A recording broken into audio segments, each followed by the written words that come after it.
حالا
اللهم صل على محمد وآل محمد.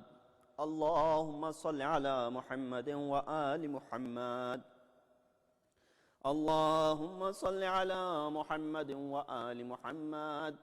بسم الله الرحمن الرحيم. بسم الله الرحمن الرحيم. عن فاطمة الزهراء عليها السلام بنت رسول الله قال: سمعت فاطمة أنها قالت: دخل علي أبي رسول الله في بعض الأيام، فقال السلام عليك يا فاطمة، فقلت عليك السلام. قال إني أجد في بدني ضعفا، فقلت له أعيذك بالله يا أبته من الضعف. فقال يا فاطمة ائتيني بالكساء اليماني فغتيني به، فأتيته بالكساء اليماني فغتيته به، وصرت أنظر إليه وإذا وجهه يتلألأ كأنه البدر في ليلة تمامه وكماله. فما كانت إلا ساعة وإذا بولدي الحسن قد أقبل وقال السلام عليك يا أماه، فقلت وعليك السلام يا قرة عيني وثمرة فؤادي. فقال يا أماه إني أشم عندك رائحة طيبة كأنها رائحة جدي رسول الله. فقلت نعم، إن جدك تحت الكساء. فأقبل الحسن نحو الكساء وقال السلام عليك يا جدا يا رسول الله، أتأذن لي أن أدخل معك تحت الكساء؟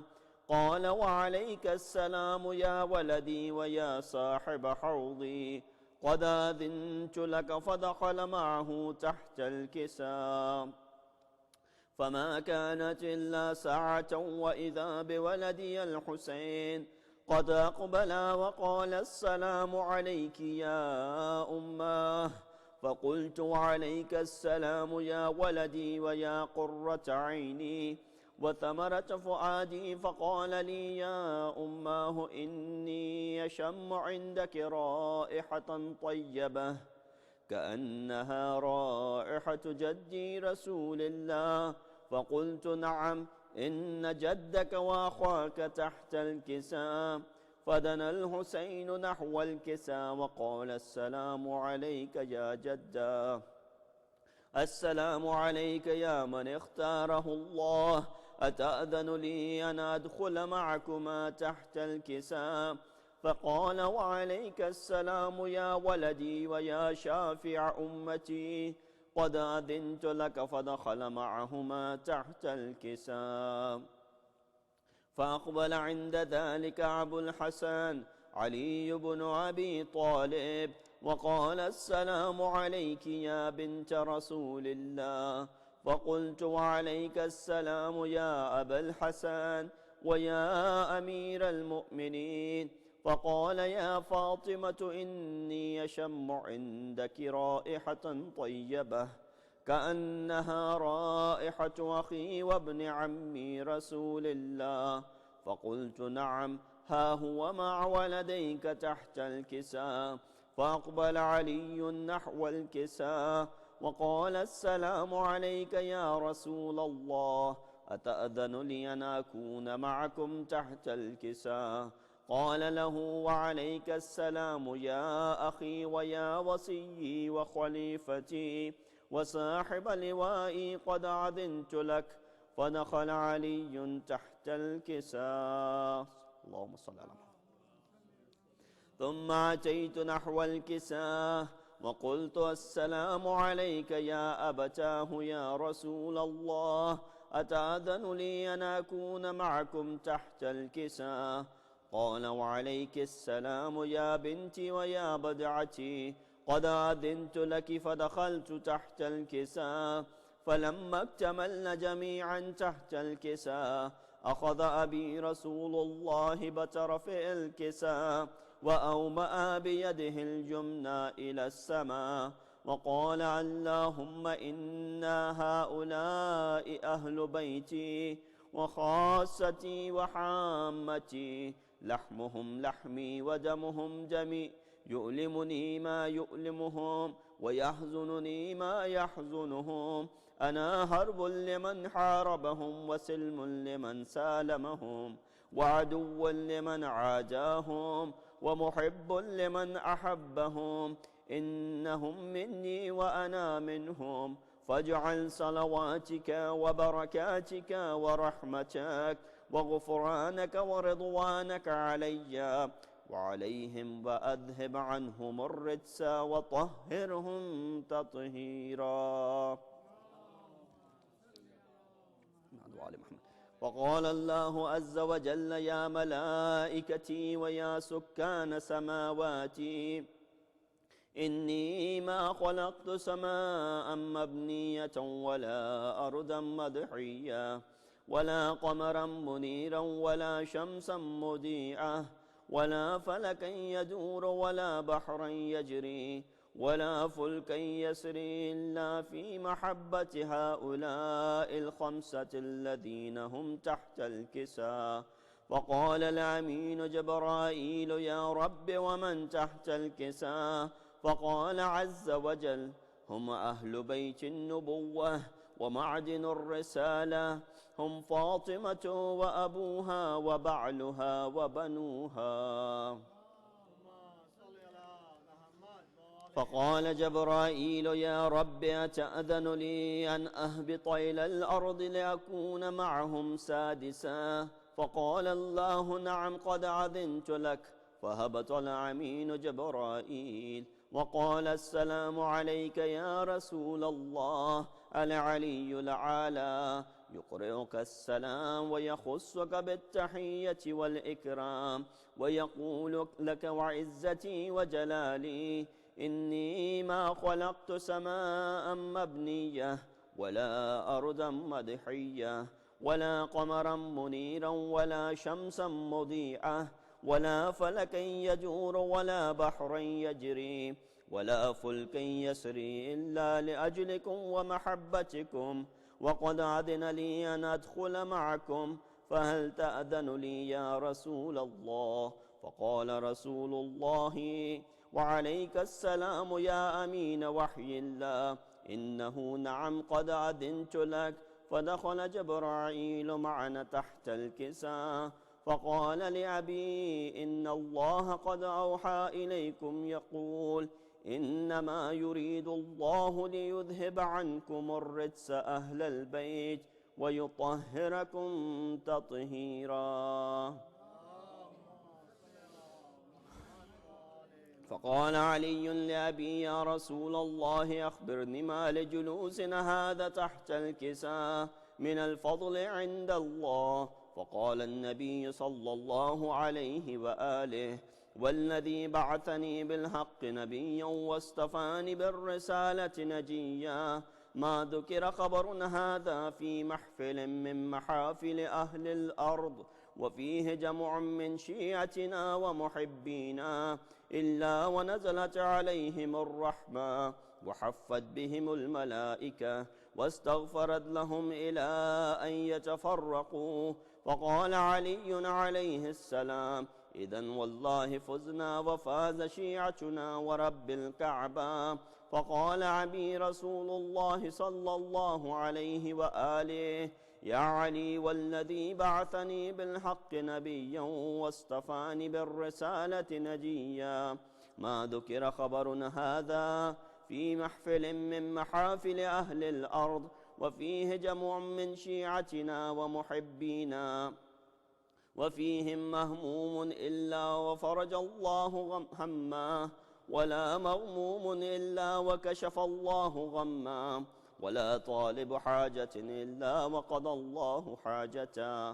فقال علي عليه السلام: إذن والله فزنا وسعدنا، وكذلك شيعتنا فازوا وسعدوا في الدنيا والآخرة ورب الكعبة.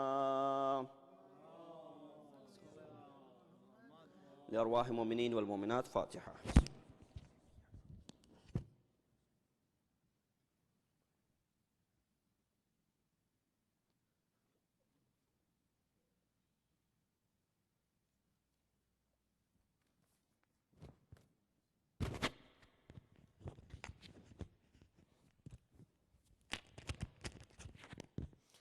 برائے خوشنودی امام زمانہ بلندتر صلوات.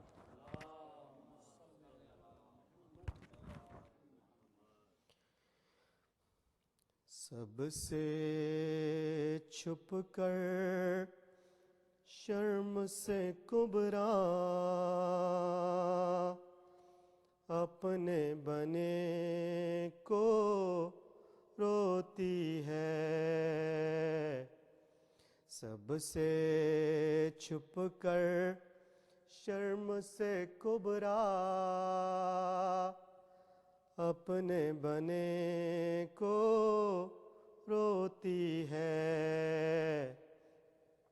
شب بیداری کرتی ہیں دلہن ساری دنیا سوتی ہے، شب بیداری کرتی ہے دلہن ساری دنیا سوتی ہے،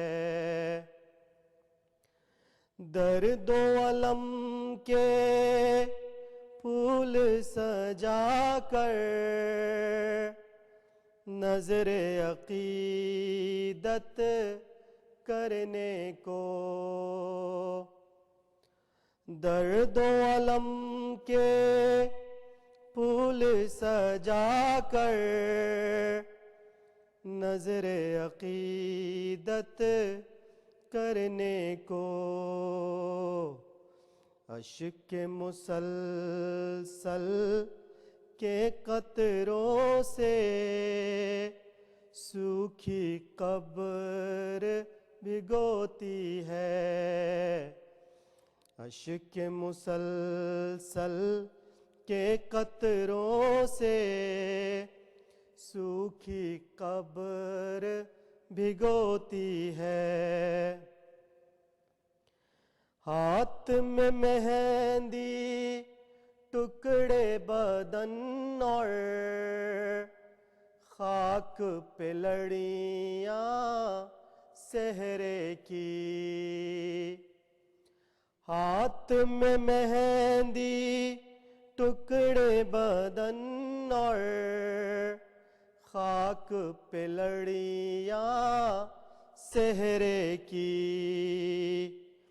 خواب میں آ جاتا ہے وہ منظر جب بھی دلہن سوتی ہے، خواب میں آ جاتا ہے وہ منظر جب بھی دلہن سوتی ہے، گریہ کنا سے ظلم جفا مت مار تماچے اس کو لئیں، گریہ کنا سے ظلم و جفا مت مار تماچے اس کو لئیں، چھین نہ اس بچی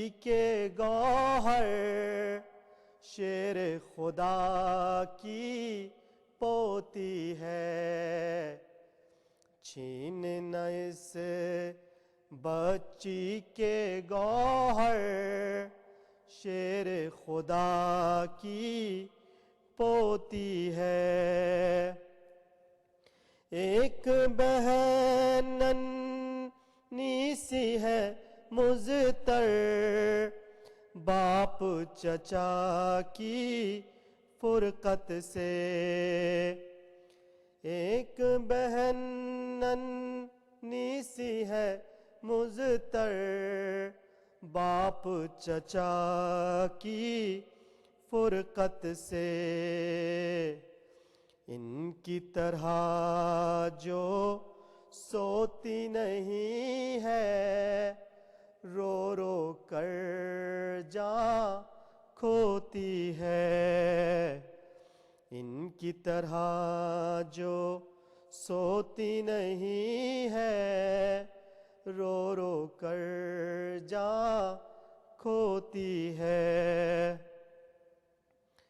صغرا کبرا اور سکینہ تینوں بہنیں ایک سغام، صغرا کبرا اور سکینہ تینوں بہنیں ایک سغام، فرقت ان کی قلب پہ ہر دم غم کے تیر چبھوتی ہے، فرقت ان کی قلب پہ ہر دم غم کے تیر چبھوتی ہے، کرب و بلا سے شام تلک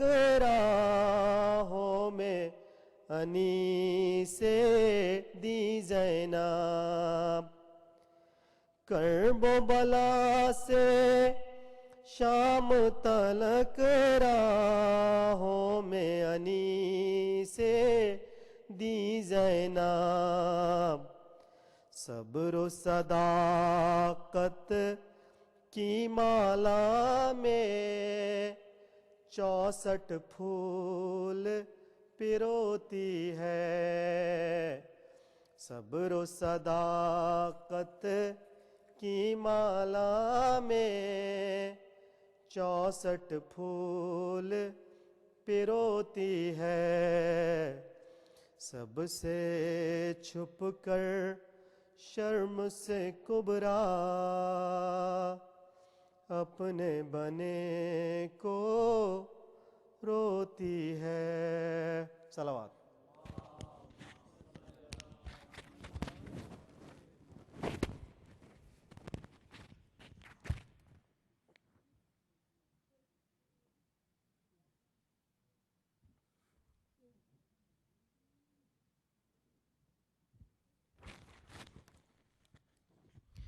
مومن و مومنات، ہم معصوم انتظامیہ مولانا رضوان رضوی صاحب کے تہہ دل سے ممنون اور مشکور ہیں کہ وہ ہماری درخواست پر یہاں تشریف لائے اور اپنی اتنی عالمانہ گفتگو سے ہمارے ذہنوں کو روشن کیا اور ہمیں نئی راہ دکھلائیں۔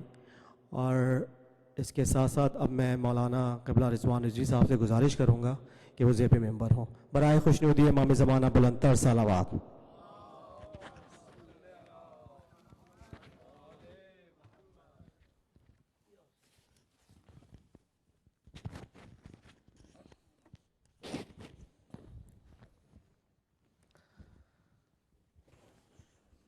رحم اللہ علی من قرأ الفاتحہ۔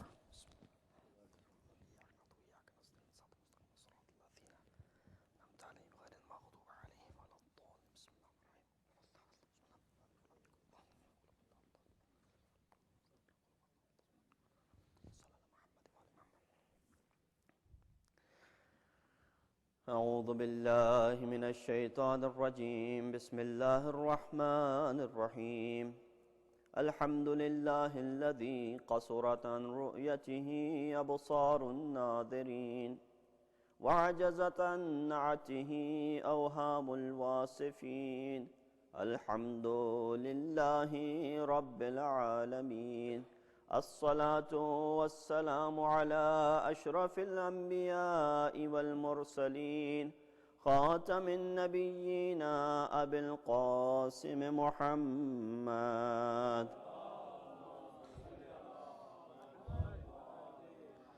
وعلى اہل بیتہ الطیبین الطاہرین المعصومین الذین اذهب اللہ عنہم الرجس وطہرہم تطہیرا۔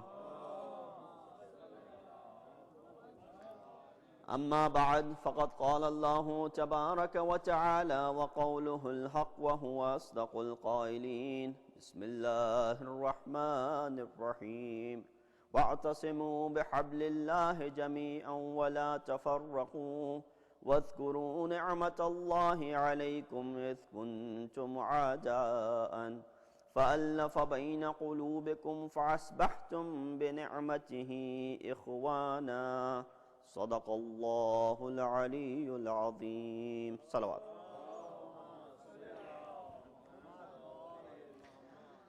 Dear brothers and sisters, Assalamu alaikum wa rahmatullahi wa barakatuh.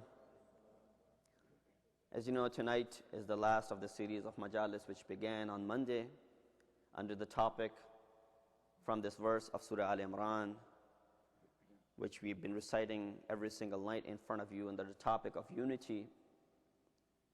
And ayat, as I translate every day in front of you, is the simple translation where Allah subhanahu wa ta'ala is commanding by saying, وَاعْتَصِمُوا بِحَبْلِ اللَّهِ جَمِيعًا وَلَا تَفَرَّقُوا. One thing about Quran, as it's not only the word of Allah, but the commands, one of the laws of deriving the laws from Islamic law, that whenever we have some sort of Islamic ruling which is derived either from Quran or from the tradition of the Prophet and Imams, especially in Quran, whenever there's fi'l amr, which is commanding, which is in order, the same way Allah subhanahu wa ta'ala says it over here, wa'tasimu, it's fi'l amr, that hold on to the rope of Allah subhanahu wa ta'ala.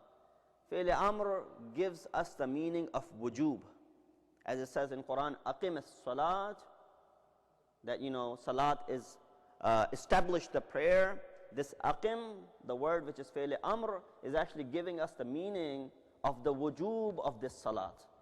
Because nowhere else in Quran does it tell us how to pray. It doesn't go about describing the different rak'at that we have in salat and so on and so forth. So the same thing is over here when Allah subhanahu wa ta'ala is saying, وَاعْتَصِمُوا بِحَبْلِ اللَّهِ جَمِيعًا وَلَا تَفَرَّقُوا. There are two af'al and there are two verbs that Allah subhanahu wa ta'ala is using over here. Both of them are in command.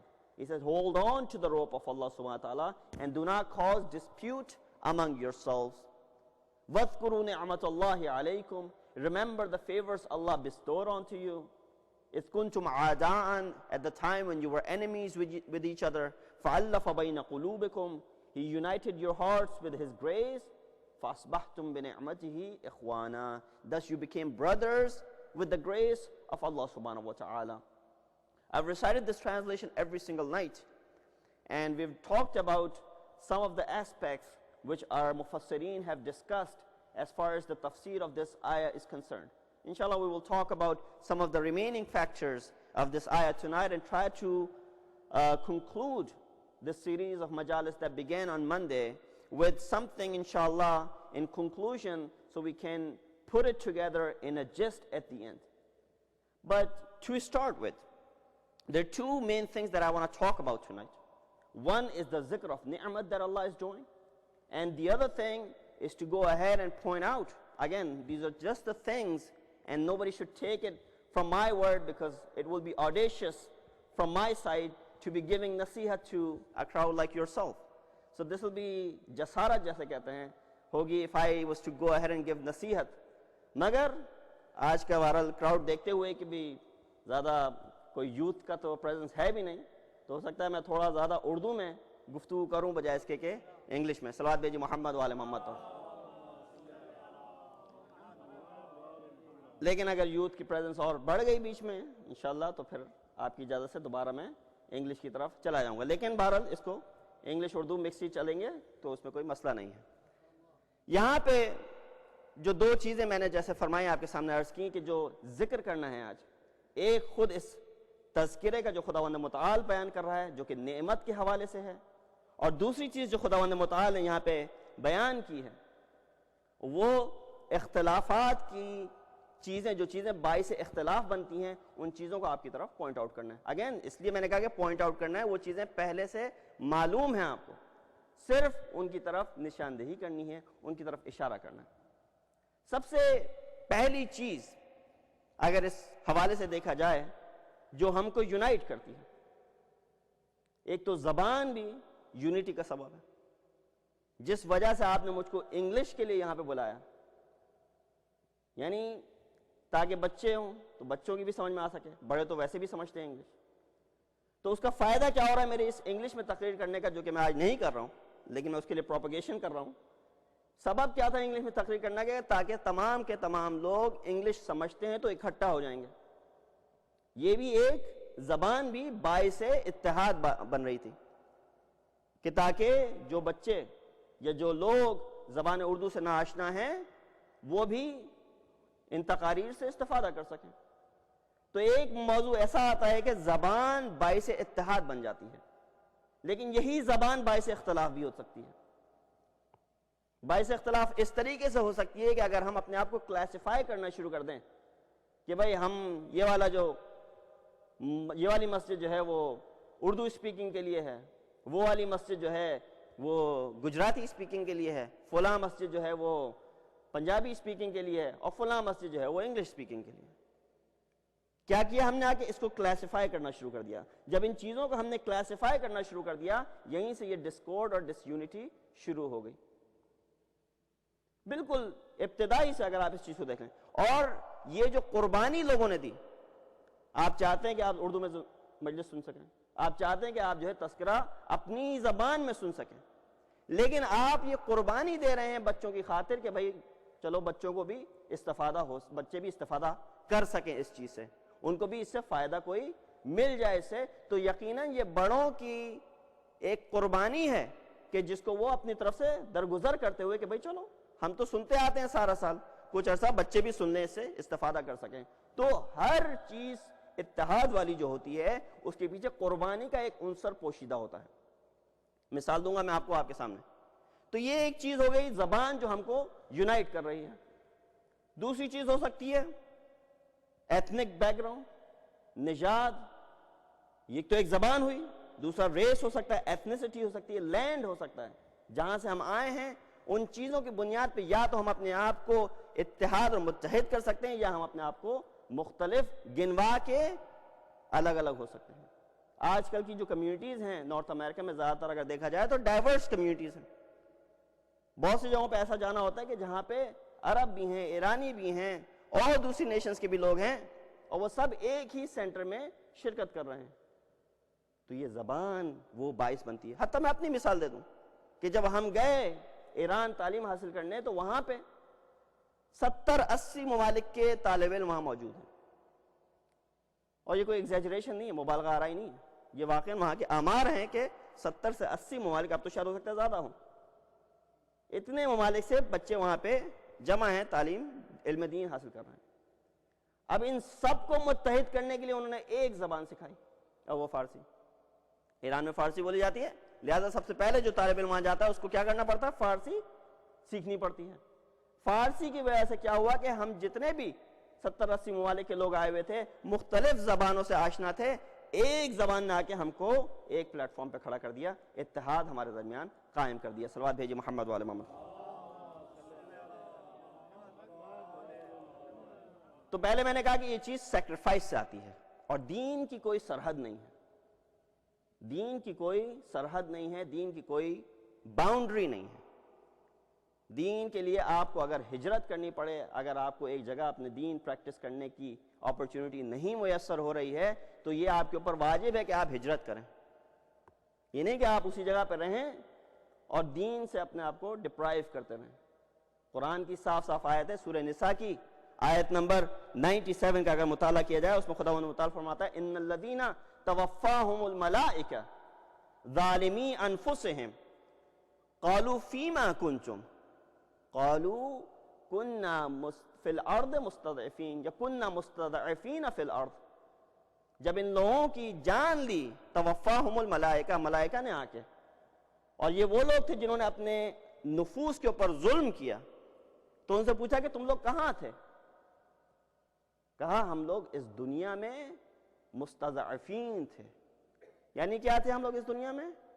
ہم ضعیف تھے اس دنیا میں. کننا مستضعفین فی الارض، ہم لوگ دنیا میں ضعیف شمار کیے جاتے تھے. کیا فرمایا اس کے جواب میں؟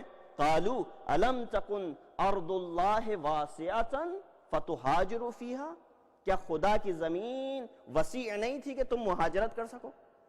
تو یہ سوال نہیں ہوگا اگر کوئی شخص کل جاتا ہے یہ کہتا ہے کہ میں دین کی پریکٹس نہیں کر پایا. کیوں؟ چونکہ ماحول اتنا خراب تھا، چونکہ اپرچونٹیز نہیں مل رہی تھیں، کوئی مسجد نہیں تھی، کوئی امام بارگاہ نہیں تھا، اور حتیٰ امام بارگاہ مسجد ہونے کے باوجود ٹائم نہیں تھا میرے پاس، یا دوسرے اور جو آج کل بہانے جو ملتے ہیں وہ بہانے تھے.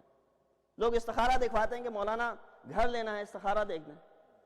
استخارے سے پہلے آپ استشارہ کریں، مشورہ لیں. کس سے؟ اس سے جو کہ بہرحال اس چیز میں ماہر ہے.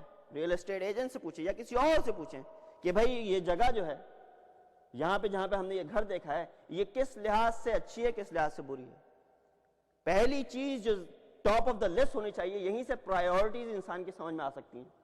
اگر وہ یہ پوچھتا ہے کہ یہاں پہ امام بارگاہ مسجد کوئی قریب ہے اس گھر سے, تو اس کی پرائیورٹی سمجھ میں آ جائے گی کہ اس کی پرائیورٹی مسجد ہے. یہاں پہ اسکول کیسا ہے, یہاں میری جاب قریب ہے یا نہیں ہے, یہ چیزیں انسان دیکھے بجائے اس کے کہ فوراً استخارے کی طرف رجوع کر لیں اور ہر چیز میں استخارہ سو استفادہ کرے استخارے سے نہیں, اور اگر غلط ہو جائے تو پھر اللہ ہی مانے. تو یعنی ان چیزوں میں بغیر اس کے کہ انسان استخارے کو رجوع کرے, پہلے استشارہ کرے, مشورت کرے, پوچھے کہ کون سی چیز اس کے لیے بہتر ہے اور اسی لحاظ سے عمل کرے. صلوات بھیجی محمد وآل محمد پر.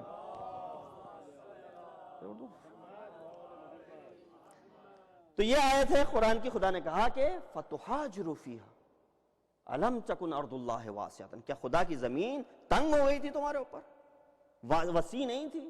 کیا ممانعت تھی تمہاری کہیں پہ جانے پہ؟ کیوں نہیں گئے تم نے جا کے دین کی خاطر کیا کیا؟ ہمارا انفارچونیٹلی جو جواب ہوگا کہ ہم نے دین کی خاطر کیا کیا, وہ یہ ہوگا کہ جو بچا کچا وقت تھا وہ ہم نے دین کو دیا, اور جو بچا کچا چینج تھا وہ ہم نے دین کو دیا. جاب پہ گئے, تھکے ہوئے آئے, امام بارگاہ جانا ہے, بھلے نیند آ رہی ہو بیٹھ کے وہاں پہ جمائیاں لے رہا ہوں, کچھ بھی ہو, یہ وقت ہم نے دین کو دیا. پھر اس پہ ایکسپیکٹیشن یہ ہے کہ ہمارے بچے بھی دیندار بن کے نکلیں. اگر آپ وہ وقت دین کے لیے صرف کر رہے ہیں, چونکہ یہاں پہ دین مسجد کے علاوہ کچھ اور ہے نہیں اس جہان میں جہاں پہ ہم لوگ بسے ہوئے ہیں. اس کے آگے باہر اس کی باؤنڈری اور کوئی نہیں ہو سکتی. میں کسی اور وادی کی طرف نکل رہا ہوں, اس سے پہلے کہ میں اور دوسری طرف چلا جاؤں, بہرحال یہیں پہ کہہ کے اس کو بڑھتا ہوں آگے کہ انسان کو مہاجرت کرنے کی ضرورت ہے, ہجرت کرنے کی ضرورت ہے, کمپرومائز کرنے کی ضرورت ہے, اور قربانی دینے کی ضرورت ہے اگر وہ چاہتا ہے کہ یہ دین برقرار رہے.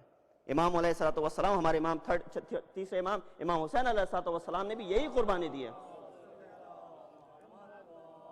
اسی کی خاطر انہوں نے بھی ہجرت کی.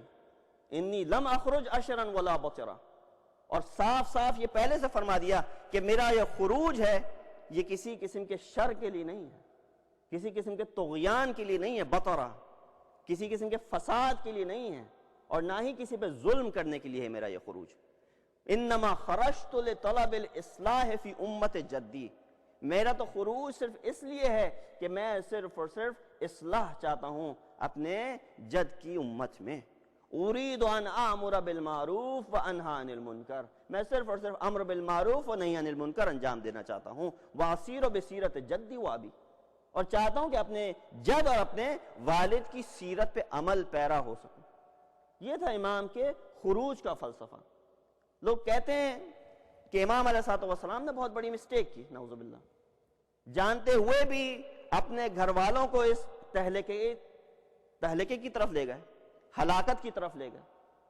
امام نے یہ مسٹیک کی, بعض لوگوں کا یہ گمان ہے. لیکن اگر دیکھا جائے تو وہ لوگ تو وہ ہیں کہ جو رسول پہ بھی ڈاؤٹ کرنے لگتے ہیں, اللہ پہ بھی ڈاؤٹ کرنے لگتے ہیں, تو پھر امام کی کیا بات کریں گے؟ ہم تو رسول اور اللہ کو, نبی اکرم اور اللہ کی جب ان کے اوپر جب حرف آنے لگتا ہے تو پھر امام تو پھر تو ان کے بعد ہی ہیں. تو کیا کس طریقے کے آتے ہیں کہ امام علیہ الصلوۃ والسلام کو پتا تھا کہ وہ ہلاک کر دیے جائیں گے اور پھر بھی وہ اس طرف چلے گا؟ بات یہ ہے, پھر وہ ریز یہ کرتے ہیں کوشچن کہ اگر یہی ہوتا تو دوسرے اماموں نے یہ کام کیوں نہیں کیا؟ جواب اس کا صرف یہ سمپل ہے کہ بعض اوقات کچھ ایسے مرض ہوتے ہیں کہ جن کو ٹھیک کرنے کے لیے ایک گولی کافی ہوتی ہے. آپ کے سر میں درد ہوا, ایک آپ نے سمپل سی ٹائلینول لے لی اور وہ درد دور ہو جائے گا. لیکن بعض اوقات امراض اس حد تک بڑھ جاتا ہے کہ اب گولی سے کام نہیں چلے گا, ایک دوا سے اب اس کا کیور نہیں ہوگا, بلکہ سرجری لازم ہو جاتی ہے.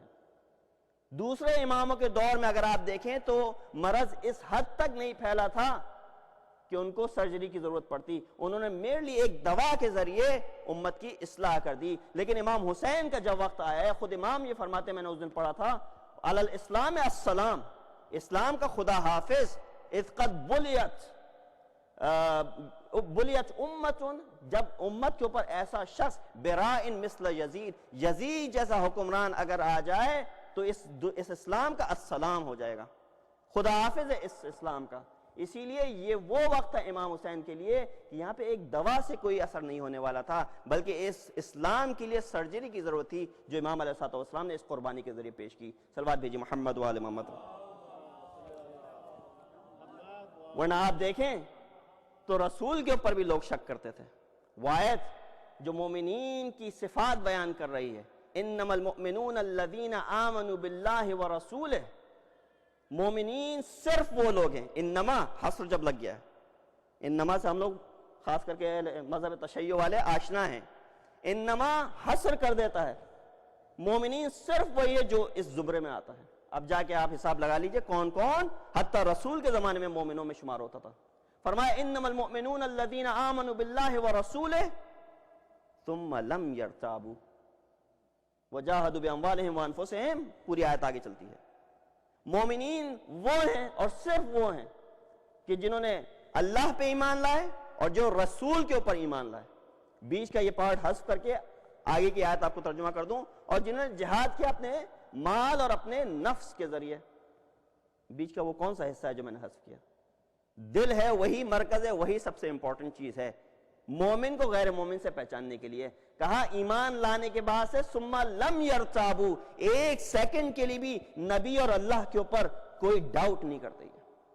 اب آپ جا کے اس قاعدے کلی کے تحت، اس فارمولے کے تحت آپ جا کے ڈھونڈ لیں جن جن لوگوں نے رسول کی ذات پہ شک کیا، جن جن لوگوں نے رسول کے اوپر شک کیا کہ یہ اس شخص کے اوپر تو ہمیں پہلے ہی شک تھا کہ یہ نبی ہے اور یہ اس طرح کے کام انجام دے رہا ہے، تو موجود تھے وہ خلفاء اس زمانے کے جو رسول پہ شک کر رہے تھے۔ یہ آیت کب نازل ہوئی ہے؟ یہ اسی زمانے میں نازل ہوئی ہے جب رسول نے صلح کی ہے مکے والوں کے ساتھ، اور کچھ لوگ کھڑے ہو گئے تھے یہ کہتے ہوئے کہ مجھے شک ہے اس نبی کے اوپر۔ تو مومنین کی اگر صفات آپ کو دیکھنی ہے تو رسول کو نہیں چھوڑا انہوں نے، تو امام علیہ السلام کو کیسے چھوڑ سکتے ہیں؟ بہرحال گزرتے ہیں اس سے آگے۔ یونٹی کی جو بات ہے، پہلا جو میں نے آپ کے سامنے قاعدہ بتایا تھا وہ کیا تھا؟ سیرہ معصومین۔ معصومین کی سیرت پہ عمل پیرا اگر ہو جائیں تو یہ سب سے بڑی چیز ہے یونٹی کے لیے، اتحاد کے لیے، کیونکہ ہر معصوم کی سیرت ایک ہی چیز کی طرف دلالت کر رہی ہے۔ وہ حدیث آپ لوگوں نے بارہا سنی ہے کہ جس میں کہا اولنا محمد، اوسطنا محمد، آخرنا محمد، وکلنا محمد۔ اس حدیث کو آپ نے بارہا سنا ہے۔ اس سے مراد یہی ہے کہ ہر امام کی سیرت محمد کی سیرت کی طرح ہے۔ ہر امام محمد کی طریقے سے آیا اور اسی طریقے سے انہوں نے تبلیغ دین کے کام انجام دیے، تو آپ کو کسی کی بھی سیرت میں کوئی چیز مختلف نظر نہیں آئے گی۔ تو اگر آپ نے ان کی سیرت پہ عمل کر لیا تو یقیناً اتحاد کا باعث بن گیا۔ اب دیکھیے رسول کی ایک حدیث، سیرت پہ عمل کرنے سے مراد یہی نہیں ہوتی ہے کہ ہم نے صرف وہ واقعات سن کے ان کے اوپر واہ واہ کر لی، بلکہ مراد یہ ہوتی ہے کہ ان واقعات کو سن کے اپنی زندگیوں کے اوپر امپلیمنٹ کر سکیں۔ صرف ایک حدیث رسول کی آپ کے سامنے، کس طریقے سے ہم دوسروں کے اوپر آرام سے انگلی اٹھا سکتے ہیں، لیکن اپنے گریبان میں پہلے نہیں جھانک کے دیکھتے۔ کسی نے کوئی غلط کام کر دیا فوراً لعنت ملامت پہ اتر آئیں گے، لیکن اپنے اوپر نہیں دیکھتے کہ ہم کتنے پانی میں ہیں۔ رسول کی یہ ایک حدیث آپ کے سامنے، فرمایا الا اخبرکم بخیر خلائق الدنیا والآخرہ، کیا تم چاہتے ہو کہ میں تمہارے سامنے بیان کروں وہ اخلاق جو دنیا اور آخرت کے اخلاق میں شمار کیے جاتے ہیں، نہ صرف اس دنیا کے بلکہ آخرت کے۔ لوگوں نے کہا یقیناً رسول خدا، بیان کیجئے۔ پہلی چیز جو فرمائے رسول نے، العفو عمن ظلمک، اس شخص کو معاف کر دو جس نے تمہارے اوپر ظلم کیا۔ یہ ہے سیرت، یہ ہے خلق، یہ ہے اخلاق اس دنیا کا اور آخرت کا۔ کتنے ہیں ہم لوگ؟ کسی نے ہم پہ ظلم تو دور کی بات ہے، کسی نے ہمارے خلاف کچھ بول دیا تو بس اب وہ ہماری اس بلیک لسٹ میں آ گیا کہ بس اب اس کا کوئی خدا ہی حافظ ہے۔ فرمایا العفو عمن ظلمک، معاف کر دو اس شخص کو کہ جس نے تمہارے اوپر ظلم کیا۔ وَتَصِلُ مَنْ قَطَعَكَ، اور صلہ رحمی کرو جس نے تمہارے ساتھ قطع رحمی کی ہو۔ میں جلدی اس حدیث کو آگے بڑھاؤں گا، ٹائم میں نے ریئلائز کیا کہ میں بہت ٹائم لے رہا ہوں۔ تیسری وَالْإِحْسَانُ إِلَى مَنْ أَسَاءَ إِلَيْكَ، اور احسان کرو اس کے اوپر جس نے تمہارے ساتھ احسان نہ کیا ہو۔ اور آخری چیز کیا ہے؟ وَإِعْطَاءُ مَنْ حَرَمَكَ، اور پرووائڈ کرو اس شخص کے لیے کہ جس نے تمہیں ڈپرائیو کیا ہے۔ آپ کہیں گے کون ایسا شخص ہوگا کہ اس طرح کے کام انجام دے؟ لیکن یہ وہی اخلاق ہے جن سے ہمارے رسول ہم کو وراستہ اور پیراستہ دیکھنا چاہتے ہیں. ہمارے ائمہ اطہار کی سیرت اسی کے اوپر رہی ہے. آپ کہیں گے ان لوگوں کے اعمال تھے، ان لوگوں کے افعال تھے، وہ کر سکتے تھے. نہیں، کنٹمپرری ہمارے وقت کے معاصر میں بھی آپ کو ایسے علماء مل جائیں گے یا ایسے لوگ مل جائیں گے کہ جو واقعاً ان چیزوں پر ابھی بھی عمل پیرا ہیں. العفو عمن ظلم کا، کسی نے اگر ظلم کیا ہے آپ کے خلاف تو اس کو معاف کر دو، بھول جاؤ اس کو. دل ہے انسان کا بہت بڑا کہ اگر انسان کسی کو درگزر سے پیش آئے، کسی کے ساتھ صلوات بھیجی محمد و آل محمد پر.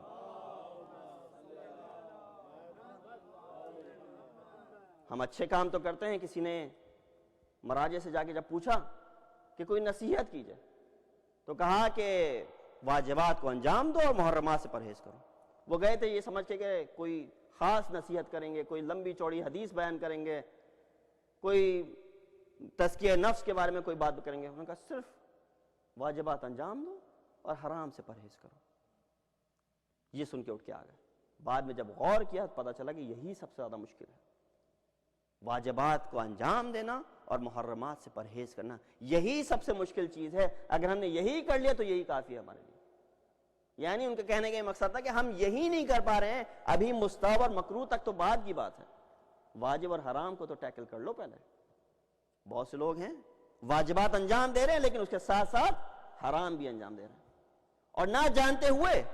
یہ نہیں کہ مثلا حرام کی کلاس ہم نے ایک کیٹیگری بنا دی کہ یہی چیز حرام ہے. نہیں، حرام بہت ساری چیزیں ہیں. سب سے بڑا مسئلہ جو آتا ہے انسان کا رزق حلال میں آتا ہے. کمانے انسان نکلتا ہے، یہ شخص سمجھتا ہے کہ میں کما رہا ہوں، لیکن حلال کمانا بڑا مشکل ہے، حرام کما رہا ہے. سود کا اتنے مزے سے لوگ سود لے رہے ہوتے ہیں، کھا رہے ہوتے ہیں، پی رہے ہوتے ہیں، یہ ہوتا ہے. اور بقیہ باقاعدہ ماشاءاللہ نمازی بھی ہیں، پرہیزگار بھی ہیں، روزہ بھی ہے، سب کچھ ہے، لیکن حرام یہاں سے آ رہا ہے. تو فرمایا اس شخص کی مثال، جو شخص واجبات بھی انجام دیتا ہے اور حرام بھی ساتھ ساتھ چلاتا ہے، اس کی مثال ایسے ہی ہے کہ وہ ایک اس کے پاس ایک کیسہ ہے، ایک بیگ ہے کہ اچھے اعمال کو ڈالتا ہے اس کیسے کے اندر، لیکن اس کے بیگ کے نیچے ایک ہول ہے. وہ تو یہ سمجھ رہا ہے کہ اپنے اچھے اعمال کو وہ اسٹور کر رہا ہے، لیکن چونکہ ہول ہے اس کے نیچے سے وہ سارے اچھے اعمال اس کے ضائع ہوتے چلے جا رہے ہیں. جب اس کو ضرورت پڑتی ہے نماز کے اٹھا کے دیکھتا ہے اس بیگ کو تو بیگ پورا کا پورا خالی ہے. کہا اگر تم اچھے اعمال کے ساتھ ساتھ برے بھی کرتے رہو گے تو تمہارے اعمال کہیں اسٹور نہیں ہو رہے ہوں گے بلکہ اسی طریقے سے ضائع ہوتے جائیں گے. صلوات بھیجیے محمد و آل محمد پر. دوسری چیز، بہت جلدی جلدی آپ کے آگے بڑھنا ہے چونکہ کافی ساری چیزیں بیان کرنی ہیں اسی اختلاف اور اسی آیت کے ذیل میں. دوسری چیز جس کا تذکرہ کرنا ہے وہ نعمت، کہ نعمت خداوند متعال نے جو یہاں پہ 2 بار اس آیت کریمہ میں سورہ آل عمران کی آیت نمبر 103 میں 2 بار نعمت کا تذکرہ کر رہا ہے خدا. کیا ہے یہ نعمت؟ ہم اور آپ یہاں بیٹھے ہیں، اگر کسی سے پوچھے کہ خدا کی نعمتیں ذرا گنوانا شروع کرو، ہزاروں نعمتیں خدا نے ہمیں دی لیکن ایک یاد نہیں ہمیں. بیٹھ کے ایک نعمت نہیں گنوا سکتے خدا کی. سب سے بڑی نعمت یہی ہے کہ اس نے ہمیں یہ حیات بخشی ہے. اس سے بڑی اور کیا نعمت ہوگی؟ چاہتا تو کسی اور کو دے سکتا تھا یہ حیات، لیکن ہمیں چوز کیا. لطف ہے خداوند کا، اس نے ہمیں اس قابل سمجھا کہ اس نے ہمیں حیات بخشی.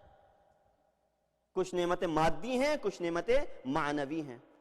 حیات ایک مادی نعمت ہے جو خدا کی عطا کرتا ہے، لیکن وہ شخص جو اس حیات سے ہاتھ کھو بیٹھے پھر اس کو اندازہ ہوتا ہے کہ کتنی بڑی نعمت تھی. آنکھیں کتنی بڑی نعمت ہیں، لیکن اس شخص کو جب تک اندازہ نہیں ہوتا جب تک اس کے پاس آنکھوں کی بینائی موجود ہے. پوچھئے اس شخص کے کہ جس کے پاس یہ بینائی نہیں ہے. امام علیہ الصلوۃ والسلام نے فرمایا کفا بالمرء جہلا ان لا یعرف قدرہ، انسان کی جہالت کے لیے یہی کافی ہے کہ وہ اپنی قدر و قیمت نہیں جانتا. امیر المومنین فرما رہے ہیں. یعنی ہمیں یہ اعضاء و جوارح خدا نے عطا کیے، کان عطا کیے، آنکھ عطا کی، یہ ساری چیزیں عطا کی ہیں. اس شخص سے جا کے پوچھئے کہ جو یہ چیزیں کھو بیٹھا ہے. ہم بھی اسی طریقے سے ہیں، جب کوئی چیز ہمارے پاس ہوتی ہے تو اس کی قدر و قیمت کا اندازہ نہیں، لیکن جیسے ہی وہ چیز کھو بیٹھتے ہیں فوراً اس کی قدر و قیمت کا اندازہ ہوتا ہے. یہ تو صرف مادی خدا کی نعمتیں ہیں. اگر معنوی نعمتوں کا تذکرہ کریں تو پھر کیا ہوگا؟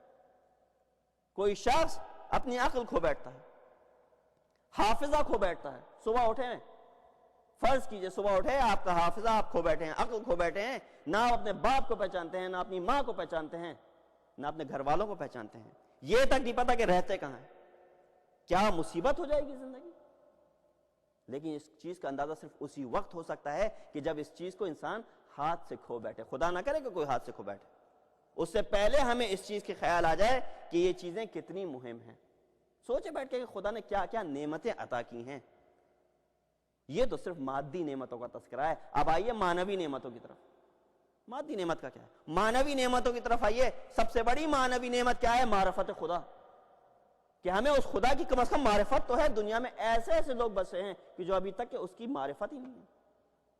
اس معرفت کے ساتھ ساتھ ہمیں اپنے رسول کی معرفت ہے. اس معرفت کے ساتھ ساتھ ہمیں اپنے امام حاضر کی معرفت بھی ہے.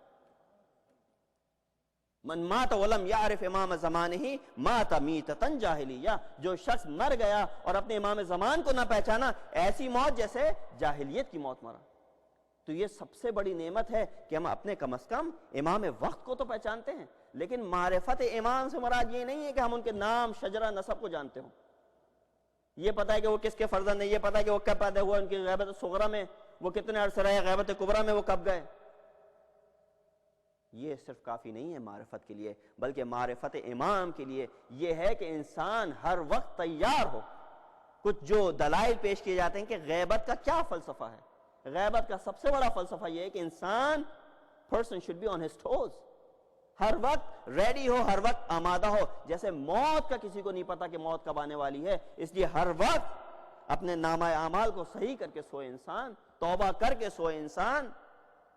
اسی طریقے سے امام کے ظہور کو بھی اسی طریقے سے ہم سے پوشیدہ رکھا گیا ہے کہ جب امام آئے تو ہم پہلے سے آمادہ ہوں, پہلے سے تیار ہوں. صلوات بھیجی محمد وآل محمد پر.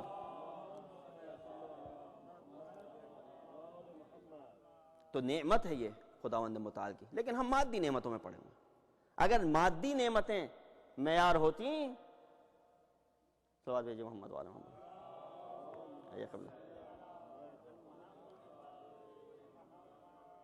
کسی شخص کی مثال ہم دیتے ہیں کہ مثلا فلاں شخص بیچارے کی جاب چھوٹ گئی, بیچارے کا باپ مر گیا, بیچارہ یتیم ہو گیا, پے در پے اس کے اوپر بیچارے پہ مصیبتیں آ جا رہی. کتنا انلکی, برے برے الفاظ ہم کہتے ہیں, کتنا بدبخت ہے, خدا بھی اس کو نہیں چاہتا.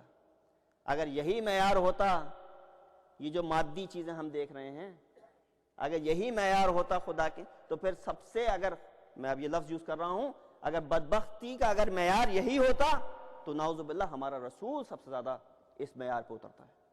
کیوں؟ پیدائش سے پہلے ہی یتیم ہو گئے, اور پھر کتنی مشکلات رسول کی زندگی میں فوراً کی فوراً آتی رہی. ماں کا انتقال ہو جاتا ہے, باپ کا انتقال ہو جاتا ہے, سب سے بڑا سپورٹر جو ہے رسول کا اس کا انتقال ہو جاتا ہے. وہ بیوی جس کے ساتھ ساری زندگی گزاری رسول نے, اس بیوی کو کھو بیٹھتے ہیں ہاتھ سے. تو اگر یہی معیار ہوتا تو ہمارا اور آپ کے رسول کو خدا نے سب سے زیادہ نعمتوں سے دور رکھا. لیکن پتہ یہ چلا, خدا جس شخص کو نعمتوں سے دور رکھتا ہے وہی اس کا سب سے محبوب ترین شخص ہوتا ہے. تو اگر انسان یہ کہہ رہا ہے کہ ہم پہ خدا کی نعمتیں نہیں آ رہی ہیں, تو اس کا مطلب یہ کہ خدا آپ کو دوست رکھتا ہے, خدا آپ کو محبوب رکھتا ہے, اس لیے آپ کے اوپر نعمتیں نہیں آ رہی ہیں. اور وہ شخص جس کے اوپر پے در پے نعمتیں آئے جا رہی ہیں, اس کو یہ یاد رکھنا چاہیے کہ ہو سکتا ہے خدا نے اس کو ڈھیل دی ہوئی ہے. جس کے اوپر نعمتوں کی نعمتیں آئی چل جا رہی ہیں, وہ یہ نہ سمجھے کہ وہ بہت لکی ہو گیا, اور جس پہ نعمتیں نہیں آ رہی ہیں وہ بہت ان لکی ہو گیا. بلکہ یہ برعکس ہے یہاں پہ قضیہ, کیونکہ محبوب ترین وہی ہے جس کو خدا ڈپرائیو کر رہا ہے, جس سے روک رہا ہے جس کو نعمتوں سے, اور ہو سکتا ہے جس کے اوپر نعمتیں برسا رہا ہے اس کو خدا نے چھٹی دی ہوئی ہے, ڈھیل دی ہوئی ہے کہ دیکھو تمہیں کہاں تک لے کے جائے گی. صلوات بھیجی محمد وآل محمد پر.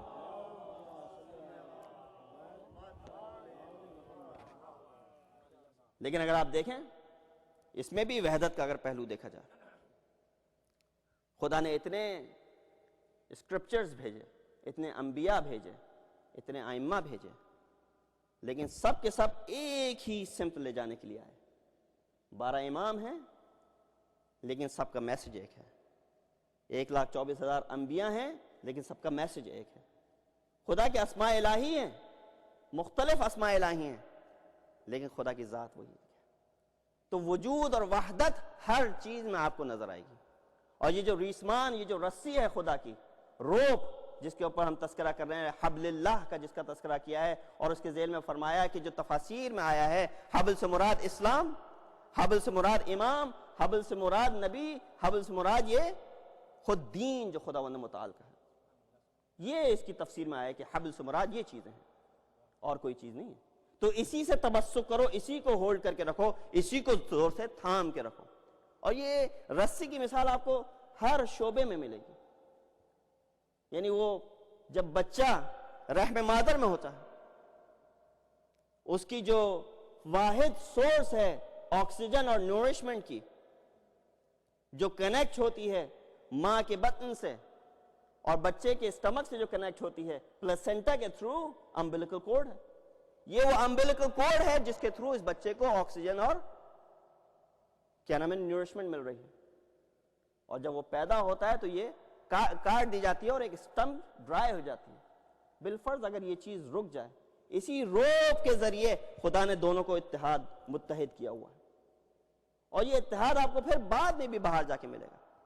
ائمہ اطہار کو جو ہم یہ رسی شمار کر رہے ہیں، یا رسول کو ہم رسی شمار کر رہے ہیں، اس کی مثال شجرہ طیبہ کے ذریعے دی. اس آیت کی طرف آپ کی نشاندہی کرنا چاہوں گا جو سورہ ابراہیم کی آیت نمبر 24 ہے. فرمایا الم تر کیف ضرب اللہ مثلا کلمۃ طیبۃ کشجرۃ طیبۃ اصلها ثابت وفرعها فی السماء. کیا ہے یہ کلمہ طیبہ؟ کیا ہے یہ شجرہ طیبہ؟ ائمہ اطہار، رسول خدا، خود خدا سب کو ایک درخت کی مثال متحد کیا ہے کہ رسول بھی ہیں اس کے اندر، ائمہ اطہار بھی ہیں اس کے اندر، یہ قرآن، یہ کتاب بھی ہے اس کے اندر. اصل اس کی رسول بتائے گئے ہیں. حدیث کی طرف اگر آپ کو میں لے کے چلوں، نور الثقلین میں یہ روایت آئی ہے اس آیت کے ذیل میں، اور روایت کے الفاظ یہ ہیں، امام صادق سے صلوات بھیجی محمد وآل محمد پر. رسول اللہ اصلها، رسول اس کے اصل ہیں، امیر المؤمنین فرعها، امیر المؤمنین اس کی فرع ہیں، والائمۃ من ذریتہما اغصانها، اور ائمہ جو ان کی ذریت سے آئے ہیں وہ اس کی ٹہنیاں ہیں، وہ اس کی شاخیں ہیں. وعلم الائمہ ثمرها، اور علم جو ہمیں ائمہ اطہار سے ملا ہے وہ اس کا ثمر ہے، وہ اس کا پھل ہے، وہ اس کے پھول ہیں. وشیعتهم المؤمنون ورقها، اور جو شیعہ ہیں ہمارے وہ اس کے پتے ہیں. یعنی دیکھیے کس طریقے سے دین کو، رسول کو، امام کو اور مومن کو سب کو ایک درخت کے اندر متحد کیا. اور اگر کوئی اس سے ٹوٹ کے الگ ہو جاتا ہے تو اس کا کیا حشر ہوتا ہے. یہی ہے ہمارا فلسفہ بھی کہ اپنے آپ کو اہل بیت سے متصل رکھو.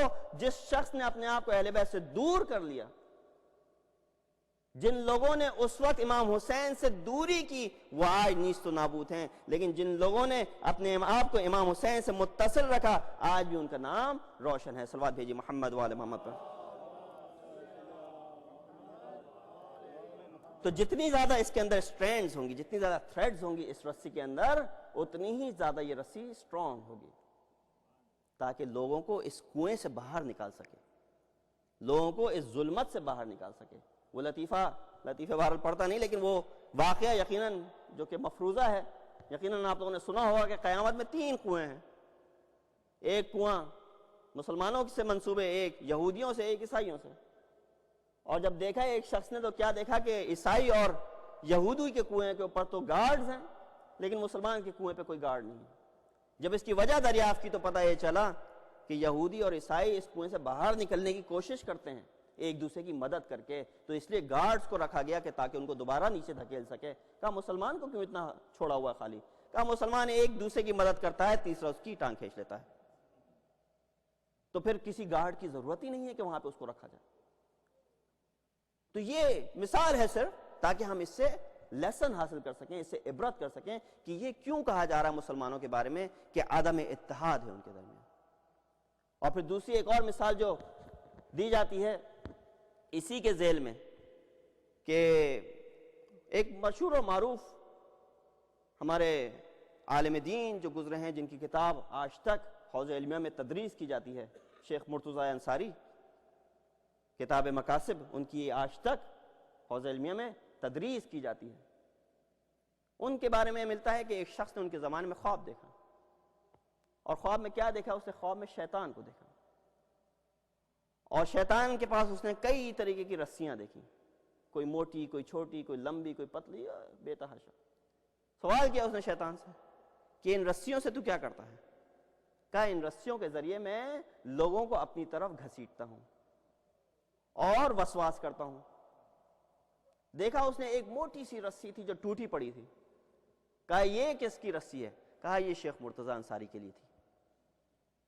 میں نے یوز کرنے کی کوشش کی لیکن میں ناکام رہا اور یہ رسی ٹوٹ گئی. میں ان کو بہکا نہ پایا. یہ ایک عالم دین ہے, کوئی ائمہ معصوم عصمت کا کوئی وہ نہیں ہے, یہ شخص انسان ہے. تو اس نے کہا کہ اچھا میرے لیے کون سی رسی ہے؟ شیطان نے کہا مجھے تمہارے لیے کوئی رسی کی ضرورت نہیں پڑتی, میں تمہیں سے اشارہ کرتا ہوں تو بھاگے بھاگے میری طرف آتا ہوں. تو ہمیں بھی اس صورت میں ہونا چاہیے کہ ہم سے بھی شیطان مایوس ہو, کہ ہمیں گھسیٹنے سے مایوس ہو جائے. شیطان اگر مایوس ہو گیا تو سمجھیں کہ ہماری نجات, ہماری جو ہے اس میں کامیابی ہے. تو جب پوچھا شیخ سے آ کے اس نے اگلے دن کہ میں نے یہ خواب دیکھا, اس کی تعبیر کیا ہے؟ تو فرمایا کہ کل رات میرے ذہن میں شیطان آیا, مجھے بہکانے کی کوشش کی تھی لیکن میں نے دامن کو تھامے رکھا. مصیبت آئی تھی, بیت المال میرے ہاتھ میں تھا, ضرورت تھی مجھے کسی چیز کی, پیسہ نکالنے گیا تھا, لیکن دماغ میں صرف یہ آیا کہ کسی شخص کو شاید ضرورت پڑ جائے, کسی اور کو شاید ضرورت پڑ جائے, کوئی طالب علم شاید میرے پاس آ جائے اس مصیبت میں جس کو پیسے چاہیے ہوں, اور اگر پیسے نہ ہوئے تو میں کیسے اس کو بیت المال سے دوں گا. اس لیے میں نے اس پیسے کو ہاتھ نہیں لگایا اور میں اس طریقے سے مقاوم رہا. صلوات بھیجیے محمد وآل محمد پر.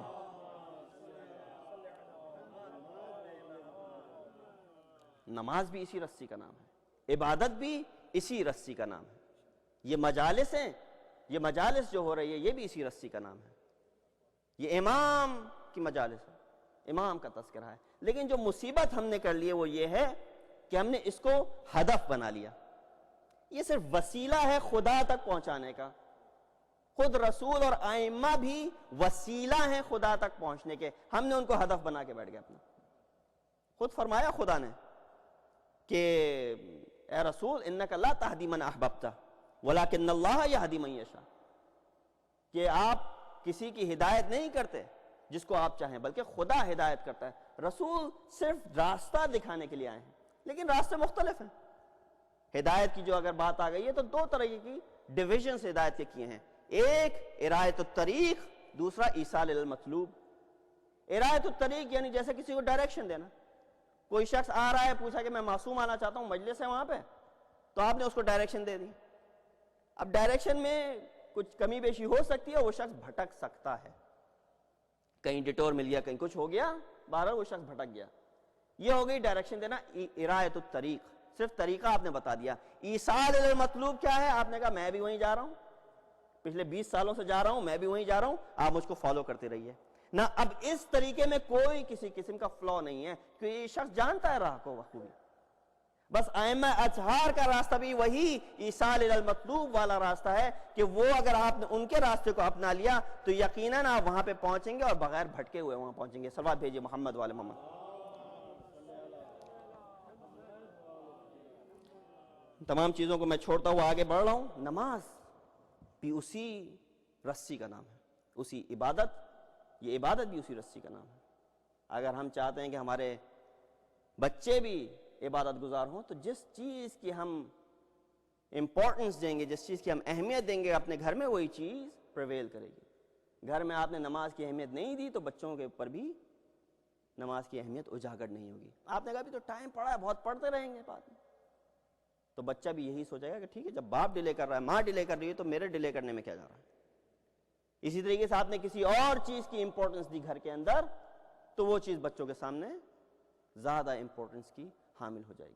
تو یہ خود انسان گھر سے اگر اس تربیت کو شروع کرے اور خود کو اس چیز کا پابند بنائے, میں تو کہتا ہوں کہ گھر کے اندر بلکہ ایک ایسا کمرہ ڈیڈیکیٹ کر دینا چاہیے کہ جس کو نماز روم بنا دینا, کہ کم از کم یہ تو ہوگا کہ انسان جب اس کمرے میں جائے گا یا اس کی طرف نگاہ کرے گا تو اس کو فوراً احساس ہوگا خدا کا, اور وہ فوراً اپنے آپ کو جو ہے دوبارہ, جو کل میں نے بتایا تھا کہ انسان اگر چاہے کہ اپنے آپ کو دور رکھے تو قیامت کا تذکرہ کرے, موت کو یاد کرے. اسی طریقے سے اگر ایک کمرہ آپ نے ڈیڈیکیٹ کر دیا نماز کے لیے, جب بھی وہاں سے گزر ہوا, جب بھی وہاں سے گزرے یا اس کے اندر گئے تو فوراً وہی احساس آپ کے اندر آ جائے.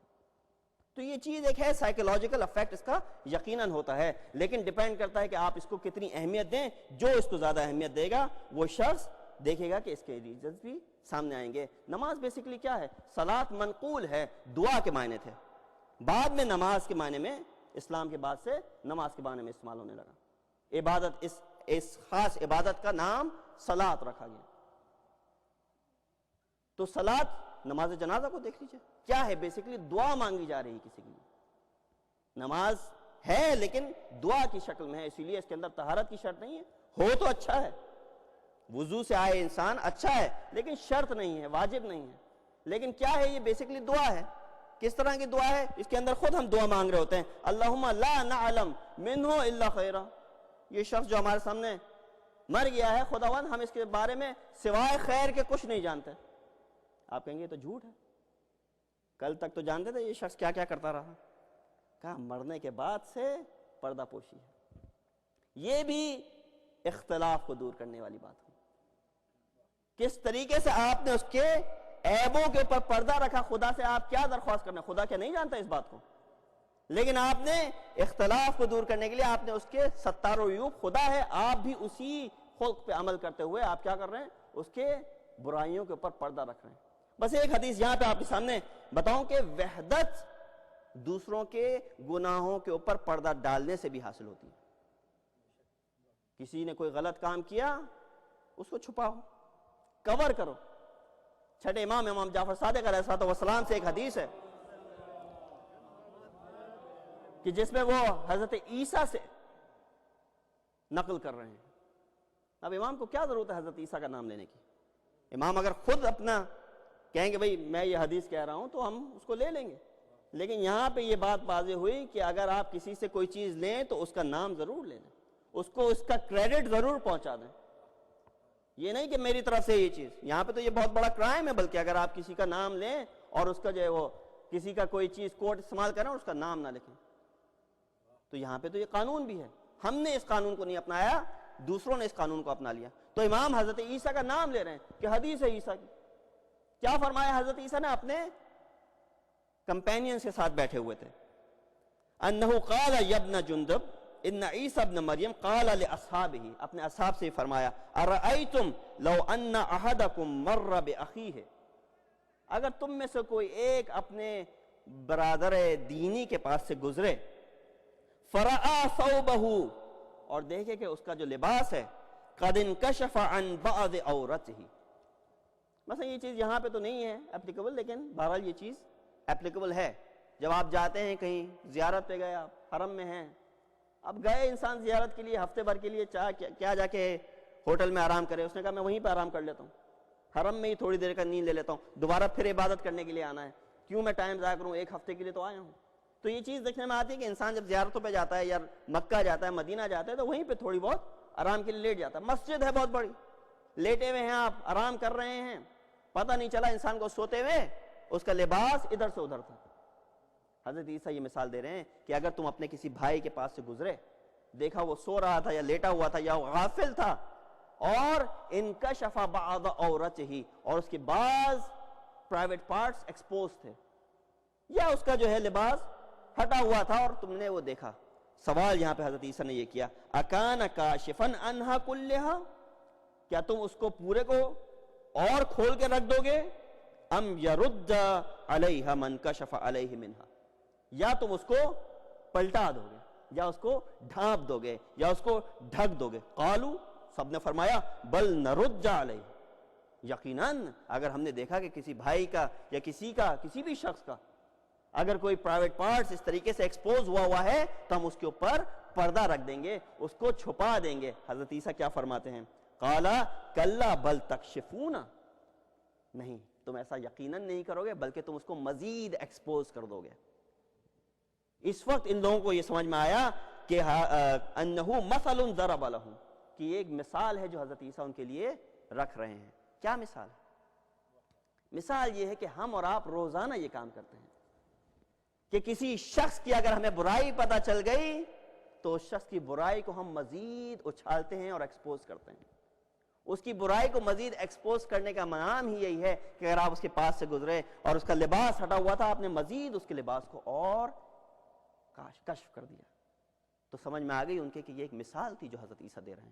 پتہ چلا اختلاف اس چیز سے بھی بڑھتا ہے کہ اگر آپ نے دیکھا کسی کی کوئی برائی ہو رہی ہے تو اس برائی کو انسان کور کر دے، یہ بھی اتحاد کا باعث بنتا ہے۔ صلوات بھیجیے محمد وآل محمد۔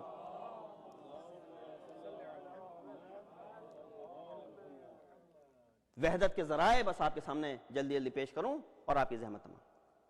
پہلا ذریعہ جو وحدت کا، کئی ہوں گے لیکن ایک روایت کے مطابق پہلا ذریعہ وحدت کا ہے لیڈرشپ۔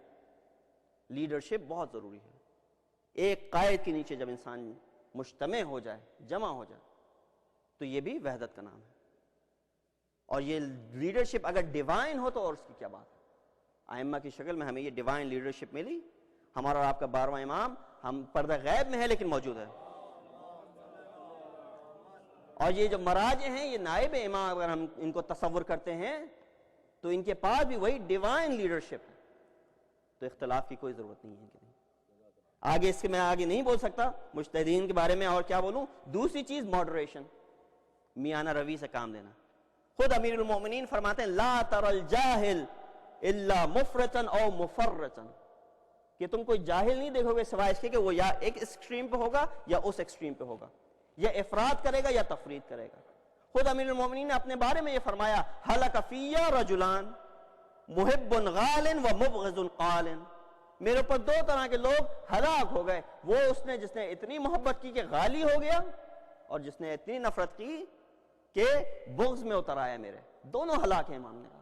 یعنی افراط و تفرید وہاں پہ بھی نہیں چل رہی ہے، تو ماڈریشن سے ہر جگہ کام لینا چاہیے۔ تیسری چیز رول ماڈلز۔ رول ماڈلز ہمیں جو چننے ہیں، جو ہم نے اپنے لیے رول ماڈلز چن لیے ہیں، یہ نہیں کہ جو ایکٹرز ہیں، پلیئرز ہیں، ان کے تو خود کیریکٹرز کویسچنیبل ہیں، کیسے انسان ان کو اپنا رول ماڈل بنا سکتا ہے۔ یہی مراجع ہیں، یہی علماء ہیں۔ امام خمینی کو انسان اپنا رول ماڈل بنائے، شہید مطہری کو انسان اپنا رول ماڈل بنائے، شہید صدر کو انسان اپنا رول ماڈل بنائے۔ ان لوگوں کو انسان اپنا اگر رول ماڈل بنا لے گا، یعنی تقلید بیسکلی یہ نہیں ہے کہ جو ہم جس کے معنی لے کے بیٹھ گئے اور اس کے خلاف ہو گئے۔ تقلید کی مراد ہیں رجوع الجاہل الی العالم، جاہل کا رجوع کرنا عالم کی طرف، یہ ہے تقلید سے مراد۔ ہم جاہل ہیں اگر کسی چیز میں تو ہم ایک عالم کی طرف رجوع کر رہے ہیں، یہی تقلید کا نام ہے، اور اس تقلید میں کوئی برائی نہیں ہے۔ وہ تقلید بری ہے جو جاہل جاہل کی کرے۔ ایک شخص اندھا ہے، کھڑا ہوا ہے روڈ کے کنارے، کسی اور اندھے سے نہیں کہے گا مجھے روڈ پار کرا دو۔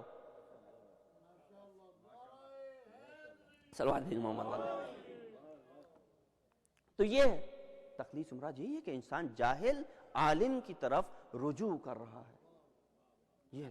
لیکن ہم کس کی تقلید کر رہے ہیں آج کل؟ صاف ظاہر ہے ہم کس کی تقلید کر رہے ہیں۔ ہمارے دوے ہم ڈریس کرتے ہیں، یہ بھی ہم کسی کی تقلید کر رہے ہیں۔ کسی ایکٹر کی تقلید میں ہم نے اپنے بال کٹوائے ہوئے ہیں، ہم لوگ تو نہیں، جس ایج میں آپ لوگ آ گئے وہ تو نہیں، لیکن بچوں کو اگر دیکھیں کہ ہیئر اسٹائل کسی کی تقلید میں چل رہا ہے، ڈریسنگ کسی کی تقلید میں چل رہی ہے، اور مختلف چیزیں، یہ بھی تقلید ہے۔ لیکن یہ تقلید جاہل کی طرف ہے، بلکہ جاہل کی عالم کی طرف نہیں ہے۔ بس میں نے آپ کی زحمت تمام کی۔ اجر رسالت ادا کرنے کا رسول نے کہا تھا۔ بس ایک حدیث آپ کے سامنے پیش کرنا چاہوں گا کہ کس طریقے سے یہ حسینیت بھی ہم کو اختلاف سے دور کرتی ہے۔ جب ہم سب حسین کے نام پہ اکٹھا ہو جاتے ہیں، یہ بھی ایک توفیق ہے۔ توفیق کی اگر کوئی کہے کہ ترجمہ کیا ہوگا، توفیق کے معنی کیا ہوتے ہیں، تو توفیق کے کوئی معنی نہیں دے سکتا، بلکہ توفیق کو اس طریقے سے سمجھیے کہ آپ کی کئی پرائیورٹیز تھیں، کہیں اور بھی آپ جا سکتے تھے، لیکن آپ نے سنا کہ یہاں مجلس حسین برپا ہے، تمام کام چھوڑ کے آپ اس فرش اعلیٰ پہ آ گئے، یہ سب سے بڑی توفیق ہے۔ یہ ہے توفیق کا نام، اور ہر ایک کو حاصل نہیں ہوتی ہے۔ آپ چاہتے تو آپ کہیں اور جا سکتے تھے، بیٹھ کے کوئی اور ڈرامہ، کوئی ٹی وی، کچھ اور دیکھ سکتے تھے، لیکن سب چیزوں کو چھوڑ کے فرش اعلیٰ پہ آئے۔ اس فرش اعلیٰ نے بھی ہمیں متحد کر دیا۔ یہ ایک آخری حدیث آپ کے سامنے جو ہمارے اور آپ کے 8ویں امام علی رضا علیہ السلام سے پیش کرنا چاہوں گا۔ امام فرماتے ہیں، امام کے ایک صحابی ہیں شبیب کے نام سے، امام ان سے گفتگو کر رہے ہیں، اور کس طریقے سے امام فرماتے ہیں کہ یہ حسین کے اوپر گریے کو امام نے دلیل پیش کی ہے۔ کیا فرمایا امام نے؟ یبن الشبیب ان کنت باکیا فابکی للحسین، اگر تم بکا کرنا چاہتے ہو، گریا کرنا چاہتے ہو کسی کے لیے تو پھر حسین کے لیے گریا کرو.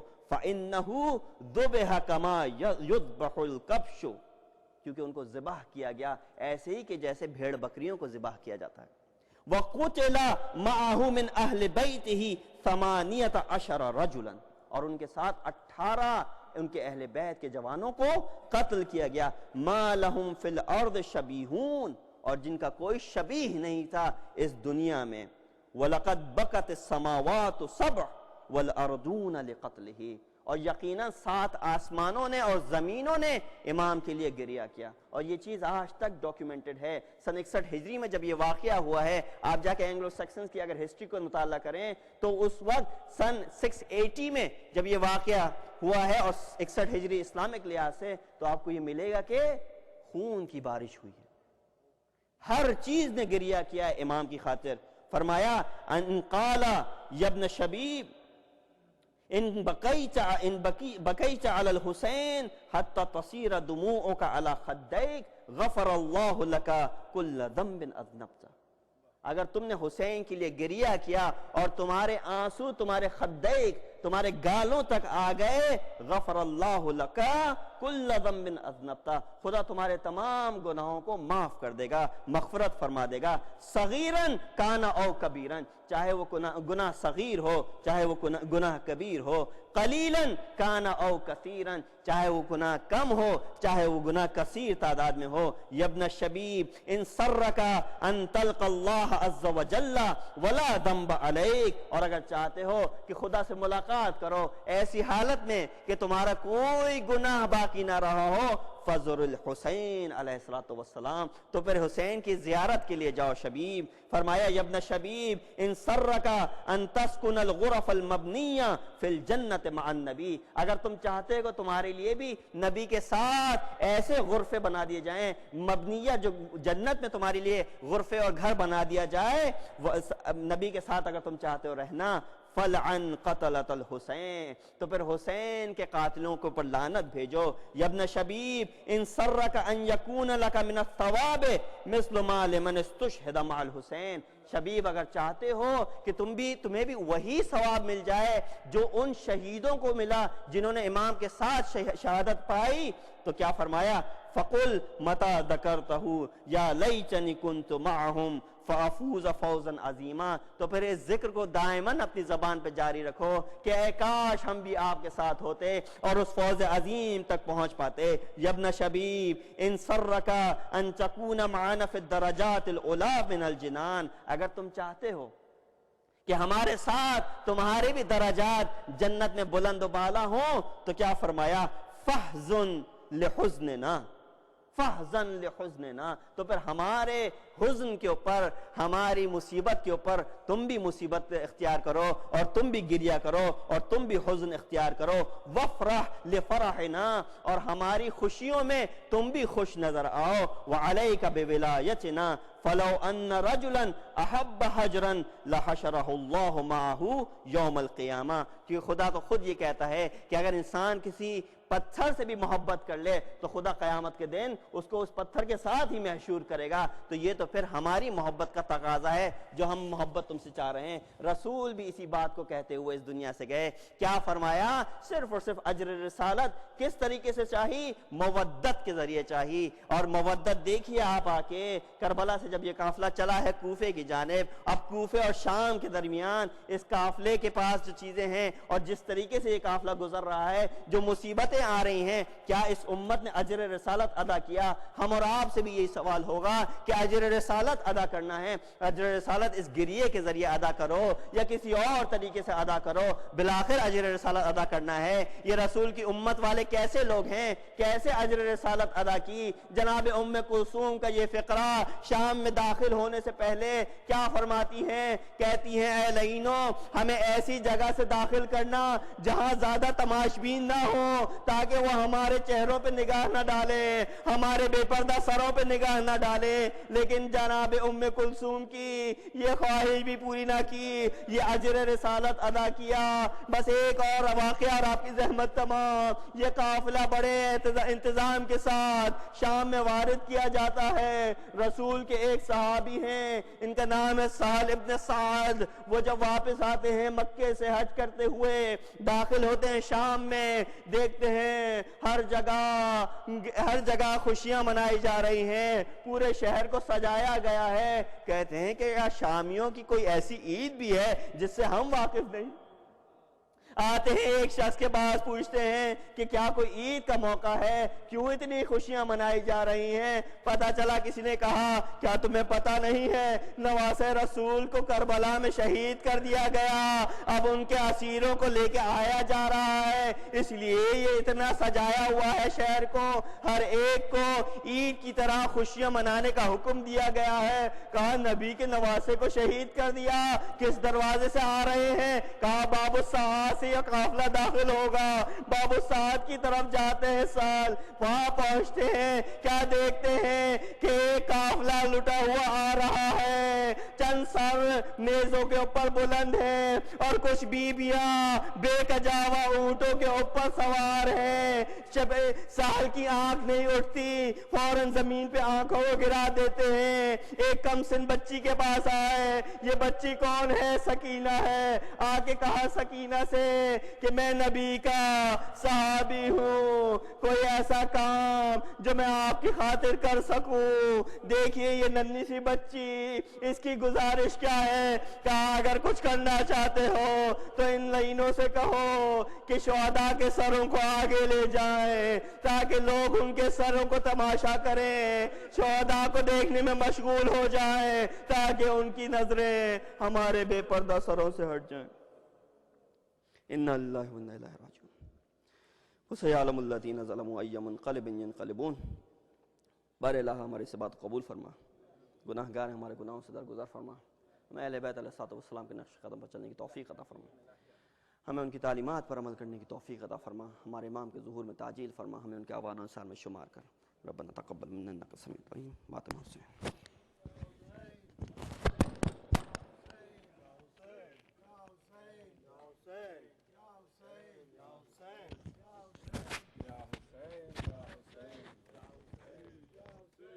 آئے سکینہ, آئے سکینہ, آئے سکینہ, آئے سکینہ. شہ سے کہا عباس نے ڈر ہے مجھے آقا, شہ سے کہا عباس نے ڈر ہے مجھے آقا, شہ سے کہا عباس نے ڈر ہے مجھے آقا. دریا پہ کہیں روتی نہ آ جائے سکینہ, آئے سکینہ, آئے سکینہ, آئے سکینہ.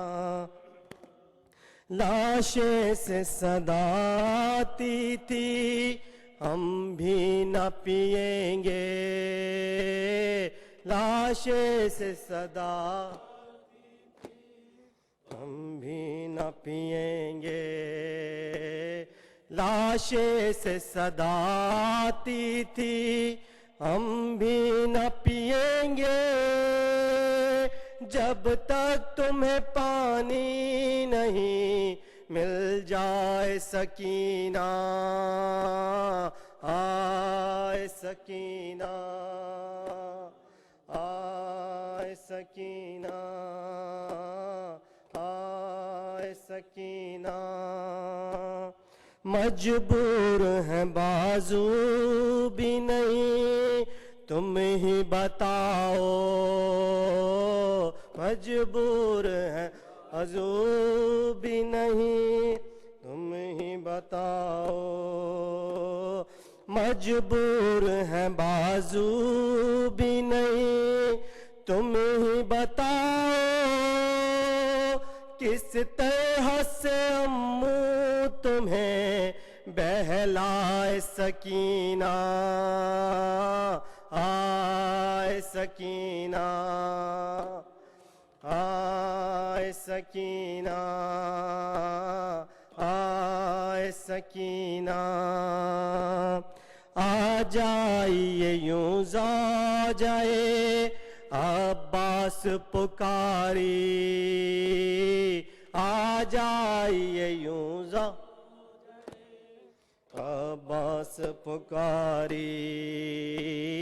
آ جائیے یوں زا جائے عباس پکاری، علی کہیں فرقات سے نہ مر جائے سکینہ،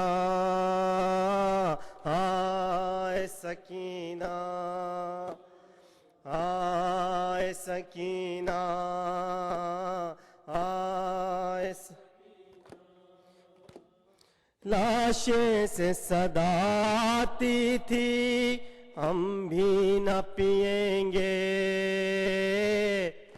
لاشیں سے صدا آتی تھی ہم بھی نہ پئیں گے، لاشیں سے صدا آتی تھی ہم بھی نہ پئیں گے، جب تک تمہیں پانی نہیں مل جائے سکینہ، آئے سکینہ، آئے سکینہ، آئے سکینہ، یا حسین، یا حسین، یا حسین، یا حسین، یا حسین، یا حسین، اللہم صلی علی محمد وآل محمد، متوجہ جار صلی اللہ علیہ ابا عبداللہ، السلام علیکم ابن رسول اللہ، السلام علیکم وعلی جدک و ابیک، السلام علیکم وعلی امک و اخیک، السلام علیکم وعلی ائمۃ المعصومین من ولدک و بنیک، السلام علیکم وعلی جمیع المستشہدین معک ورحمۃ اللہ وبرکاتہ، السلام علیکم ابا الفضل عباس ابن امیر المومنین صاحب اللواء ابو القربہ حامی الزینہ سقائے حرم البت القمی العمید عبد الصالح برحمۃ اللہ وبرکاتہ، السلام علیکم غریب الغرباء، السلام علیکم من الضعفاء والفقراء، السلام علیکم شبت الشموس فإنس النفوس، السلام علیکم المدفون بعرض الطوس، السلام علیکم مغیث الشیعۃ والزبار فی یوم الجزاء، السلام علیکم سلطان العرب والعجم، السلام علیکم ابا الحسن علی بن موسیٰ رضا ورحمۃ اللہ وبرکاتہ، السلام علیکم صاحب الزمان، السلام علیکم خلیفۃ الرحمن، السلام علیکم امام الانس والجان، السلام علیکم مظہر الایمان، السلام علیکم شریک القرآن، جعلنا من اعوانک وانصارک ورحمۃ اللہ وبرکاتہ۔ اعلان کر دیں کل 8:30 بجے مجلس ہوگی کل، کمیل و زیارت وارث۔ رات کل کی مجلس اپنے وقت مقررہ پہ ٹھیک بعد نماز مغربین شروع ہو جائے گی، مغرب کی نماز ٹھیک 7:30 بجے ادا کی جائے گی، اور اس کے بعد دعائے کمیل اور حدیث قصہ کے بعد قبلہ مولانا غلام رضا روحانی صاحب ٹھیک 8:45 پہ زیب ممبر ہوں گے۔